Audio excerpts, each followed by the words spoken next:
بسم اللہ الرحمن الرحیم رب اعنی علی ذکرک و شکرک و حسن عبادتک قال اللہ عز وجل انک لعلی خلق عظیم صدق اللہ العظیم۔ محترم حضرات، اللہ رب العزت نے حضرت سرکار دو عالم صلی اللہ تعالیٰ علیہ وسلم کو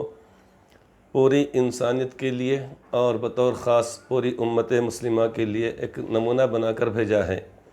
جیسا کہ اس سے پہلے متعدد آیات پاک یا اسی طریقے سے احادیث پاک سے ہم کو بات ملتی ہے کہ لقد کان لکم فی رسول اللہ اسوۃ حسنہ، جو فرمایا گیا کہ بے شک اللہ تعالیٰ کے رسول صلی اللہ علیہ وسلم کی حیات مبارکہ کے اندر بہترین نمونہ ہے۔ اللہ رب العزت نے آپ کو دنیا کے اندر ایک نمونہ بنا کر بھیجا اور اتباع کرنے کے لیے بھیجا گیا ہے، اور یہ بتلانے کے لیے کہ کس طریقے سے انسان نے زندگی گزارنی چاہیے۔ اس لیے کہ یہاں پر اللہ تبارک و تعالیٰ کی مرضی اور اللہ تبارک و تعالیٰ کے حکم کے مطابق اگر زندگی گزاری جائے گی تو یقینی طور پر آخرت میں سرخروئی ہوگی، اور اگر خلاف ورزی اگر کی جائے گی تو پھر آخرت میں انسان کو محرومی کا سامنا کرنا پڑے گا۔ یعنی خلاف ورزی سے مراد یہ ہے کہ اگر آپ کی اطاعت نہ کی جائے، آپ کی اتباع نہ کی جائے، اب اس صورت میں جو اجر و ثواب ملنا چاہیے تھا وہ نہیں ملے گا۔ یا اسی طریقے سے خدا نخواستہ جو لوگ انکار کرتے ہیں آپ کی رسالت کا، تو وہ تو سیدھا جہنم کے اندر آخرت میں جلنا پڑے گا۔ اس لیے ضرورت اس بات کی ہے کہ ہر ایمان والا اپنے لیے آپ کی اتباع میں خوش نصیبی سمجھے اور اس کے مطابق حتی الامکان عمل کرنے کی کوشش کرے۔ جہاں غلطی ہو جائے، بھول چوک ہو جائے یا کچھ کوتاہی اگر ہو جائے تو اللہ رب العزت معاف فرمانے والے ہیں، درگزر فرمانے والے ہیں، لیکن ہماری جانب سے پوری کوشش ہونی چاہیے۔ انہی چیزوں میں سے جو آپ کی سیرت مبارکہ ہیں، انہی چیزوں میں سے یہ ہے کہ آپ کے جو اخلاق مبارکہ ہیں، جس کے بارے میں خود قرآن کریم میں فرمایا گیا کہ انک لعلی خلق عظیم، بے شک آپ کو اعلیٰ اخلاق پر یعنی رکھا گیا، یہ آپ کے اندر بہترین اخلاق رکھے گئے ہیں، یہ اللہ رب العزت کا فرمان ہے۔ آپ کی پوری حیات مبارکہ کے اندر اگر ہم دیکھیں گے تو ہر جگہ پر بہترین اخلاق، انتہائی اعلیٰ درجے کے اخلاق ہم کو ملیں گے۔ یعنی ایک ایسے اخلاق کہ جس کی مثال، جس کی نظیر دنیا کے اندر ہم کو نہیں ملے گی۔ یہ اسی واسطے ہے تاکہ امت بھی آپ کے جو اعلیٰ اور عمدہ اخلاق ہیں اس کے مطابق اپنے آپ کو ڈھالے، اس کے مطابق لے کر چلے، اور دوسروں کے ساتھ مثلاً اپنے ماں باپ، بھائی بہن، بیوی بچے، اپنے پڑوسی، اپنے ماتحت، اپنے ملازم، یا جن سے بھی ہمارا سابقہ پڑے، جن سے بھی ہمارا واسطہ پڑے، ان کے ساتھ اچھے اخلاق سے پیش آنا چاہیے، اچھا برتاؤ کرنا چاہیے۔ اللہ تبارک و تعالیٰ کو یہ بات پسند ہے۔ حدیث پاک میں آپ یہ فرماتے ہیں کہ بعثت لأتمم مکارم الاخلاق، مجھے بھیجا گیا ہے، بعثت بھیجا گیا ہوں میں، لأتمم مکارم الاخلاق، تاکہ میں اخلاق کی تکمیل کروں۔ یعنی جتنے بھی اخلاق دنیا کے اندر ابھی تک تھے آپ کی تشریف آوری سے پہلے، لیکن اب آپ کی تشریف آوری کے بعد اب ان اخلاق، اعلیٰ درجے کے اخلاق کی تکمیل کے لیے آپ کو بھیجا گیا ہے۔ جیسا کہ آپ نے یہ بھی فرمایا کہ بعثت معلما انما انا بعثت معلما، بے شک میں معلم بنا کر بھیجا گیا ہوں، یہ بھی آپ نے فرمایا۔ تو آپ کو نبی اور رسول بنا کر بھیجا گیا، آپ کو معلم بنا کر بھیجا گیا، آپ کو اخلاق کی تکمیل کرنے والا اور اس کا اتمام کرنے والا، مکمل یعنی بہترین اخلاق کو مکمل کرنے والا اللہ رب العزت نے آپ کو بنا کر بھیجا ہے۔ لہٰذا امت کو یہ چاہیے کہ آپ کے جو اخلاق مبارکہ ہیں ان کو ہم معلوم کریں اور اس کے مطابق ہمارا عمل ہونا چاہیے۔ اس لیے کہ حدیث پاک کے اندر یہ بات ارشاد فرمائی گئی ہے، آپ فرماتے ہیں یعنی اخلاق آخرت میں، نیک اخلاق یا اچھے اخلاق یا عمدہ اخلاق آخرت میں کیسے وزنی ہوں گے، اس کو ہم سمجھیں۔ حدیث پاک میں آپ فرماتے ہیں ان اثقل شیء یوضع فی میزان المؤمن یوم القیامت خلق حسن، او کما قال صلی اللہ تعالی علیہ وآلہ وسلم۔ ترجمہ اس حدیث پاک کا یہ ہے کہ بے شک سب سے زیادہ وزنی چیز، ان اثقل شیء، بے شک سب سے زیادہ وزنی چیز آخرت میں وہاں پر اللہ تبارک و تعالیٰ اپنے بندوں کا جو حساب کتاب فرمائیں گے، وہاں پر لوگوں کے اعمال کو تولا جائے گا۔ کس طریقے سے کہ ترازو کی ایک جانب لوگوں کی نیکیوں کو رکھا جائے گا اور دوسری طرف انسان کی برائیوں کو رکھا جائے گا۔ اگر دنیا میں اگر انسان نے توبہ استغفار کر لیا، معافی مانگ لیا اور یہاں سے جب وہ صاف ستھرا گیا، اس کے نامہ اعمال میں کسی قسم کا کوئی برا عمل ہے ہی نہیں، تب تو بڑی اچھی بات ہے۔ لیکن جن لوگوں کے اعمال نامے کے اندر وہاں پر اچھائیاں بھی ہوں گی اور برائیاں بھی ہوں گی، لہٰذا ان تمام اچھائیوں اور برائیوں کو تولا جائے گا۔ ایک جانب سیدھی جانب یا ایک طرف تمام نیکیوں کو، مثلاً کلمہ طیبہ ہے اس کو، نماز، روزہ، زکوٰۃ، حج، صدقہ، خیرات، قربانی، تلاوت کلام پاک، ذکر و اذکار، درود پاک اور دیگر اعمال صالحہ، جتنے بھی نیک اعمال ہیں ان تمام کو ایک طرف رکھا جائے گا۔ اب اس کے ساتھ ساتھ دوسری طرف انسان کے اعمال کے اندر برائیاں بھی اگر ہیں، مثال کے طور پر انسان نے کوئی برائیاں کی، کسی کو گالی دے دیا، کسی کو مارا پیٹا، یہ اسی طریقے سے لاپرواہی برتا نمازوں کے بارے میں،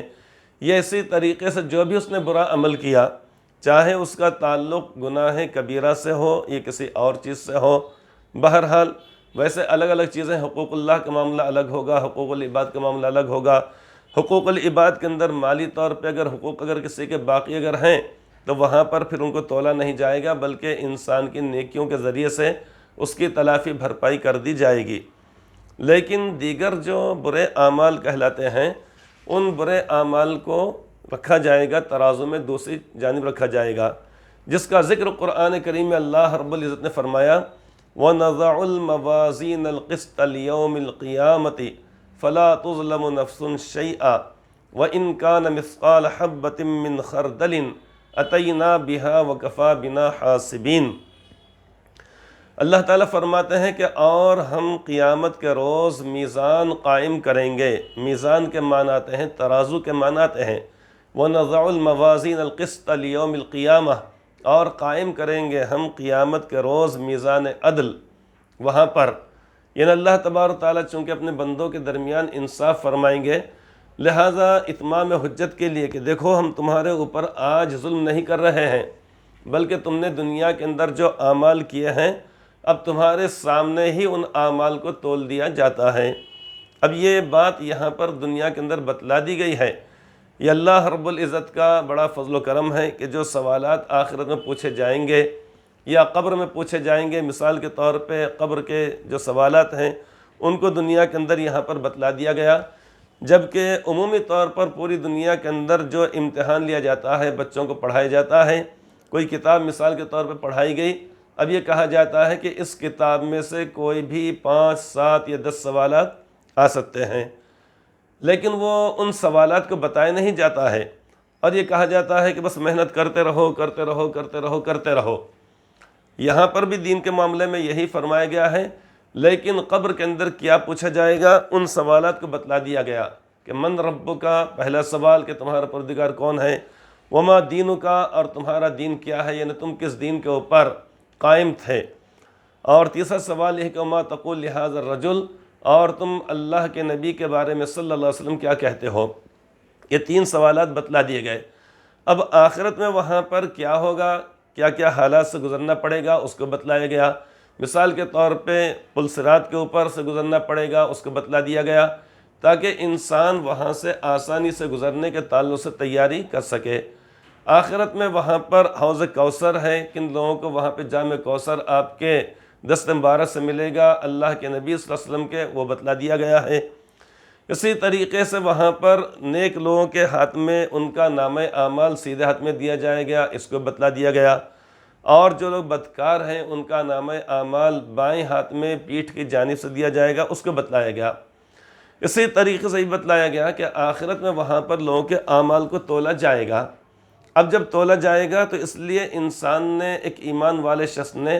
ہر اس چیز کو اپنانا اختیار کرنا چاہیے کہ جس کی وجہ سے نیکیوں والا پلڑا ہمارا بھاری ہو جائے۔ تو فرمایا گیا ہے کہ وَنَضَعُ الْمَوَازِينَ الْقِسْطَ لِيَوْمِ الْقِيَامَةِ، اور قیامت کے روز ہم میزان عدل قائم کریں گے۔ فَلَا تُظْلَمُ نَفْسٌ شَيْئًا،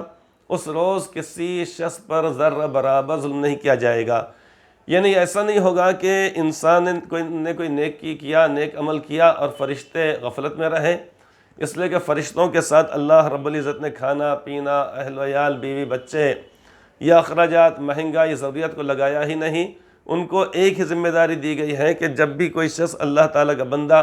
نیکی کرے فوری طور پہ لکھ دیا جائے، برائی کرے تو اس صورت میں وہ انتظار کرتا ہے کہ ہو سکتا ہے کہ معافی مانگ لے، توبہ استغفار کر لے، اگر معافی مانگ لیتا اگر ہے تو پھر وہ برائی کو لکھا بھی نہیں جاتا ہے،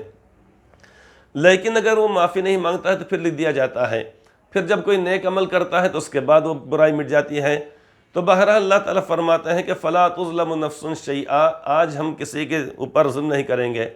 آگے اللہ تعالیٰ نے بندوں کے بتلانے کے لیے کہ دیکھو تمہارا کوئی عمل رائے گا نہیں جائے گا، فرمائے گا وَإِن كَانَ مِثْقَالَ حَبَّةٍ مِّنْ خَرْدَلٍ أَتَيْنَا بِهَا وَكَفَى بِنَا حَاسِبِينَ،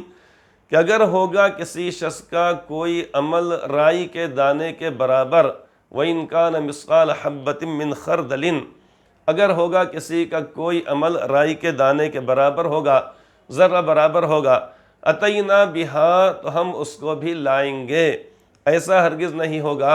کہ کسی نے کوئی نیک عمل کیا اور فرشتہ باتوں میں مصروف تھا، فرشتے کو نیند لگ گئی تھی، فرشتے کو تھکان ہو گئی تھی، ایسا ہے ہی نہیں، چونکہ ان کے ساتھ یہ سارے کے سارے عوارض اللہ تعالیٰ رکھے نہیں ہیں۔